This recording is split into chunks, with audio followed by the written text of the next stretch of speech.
ఎన్నికల సంఘం సంక్షేమ పథకాలను నిలిపివేసేలా ప్రధాని మోదీ ద్వారా చంద్రబాబు కుట్ర పన్నారని వైసీపీ ఎమ్మిగనూరు ఎమ్మెల్యే అభ్యర్థి బుట్టా రేణుక ఆరోపించారు. రైతులకు సబ్సిడీ, విద్యార్థులకు ఫీజు రియంబర్స్మెంట్, చేయూత ప్రజలకు అందకుండా చేశారన్నారు. వృద్ధులకు, వితంతువులకు పెన్షన్ రాకుండా చేసింది చంద్రబాబుని అన్నారు. ఇక ఓడిపోతామనే భయంతో బీజేపీతో కలిసి చంద్రబాబు కుట్రలు చేస్తున్నాడన్నారు. భూ హక్కు చట్టం న్యాయమైనదే, శాశ్వత భూ హక్కు చట్టం భూ సంరక్షణ కోసమేనని బుట్టా రేణుక తెలిపారు. సంక్షేమ పథకాలని ఆపడం వల్ల ప్రజలకు ఎంత నష్టం అవుతుందో, ప్రజలు ఎంత ఇబ్బందులు పడుతున్నారో ఆలోచించకుండా ఆయన చేసే ఈ పద్ధతి మంచిది కాదు. ప్రజలందరూ కూడా చాలా ఆగ్రహంగా ఉంటారు. వాళ్ళందరూ కూడా తెలుసుకుంటున్నారు అసలు ఇవన్నీ కూడా ఎవరు చేయిస్తున్నారు, ఎందుకు చేస్తున్నారు, ఎలా చేస్తున్నారు అనేది కూడా ప్రతి ఒక్కరికి తెలుసు. ఈ విషయాన్ని మేము తీవ్రంగా ఖండిస్తున్నాము.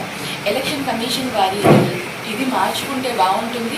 రూల్స్ అన్న తర్వాత ప్రతి ఒక్క రాష్ట్రానికి కూడా సమానమైన రూల్స్ ఉండాలి, ఈక్వల్గా ఉండాలి. ఒక్కొక్క రాష్ట్రానికి ఒక్కొక్క పద్ధతిలో ఉండకూడదు. ఆల్రెడీ మన రాష్ట్రంలో ఇవన్నీ కూడా కంటిన్యూ అవుతున్న పథకాలను ఆపేశారు. ఇది కేవలం చంద్రబాబు నాయుడు గారు ఆయన బీజేపీతో పొత్తు పెట్టుకున్నారు కాబట్టి ఇవన్నీ కూడా చేయగలుగుతున్నారు. ఇది ప్రజలందరూ గమనించాలి.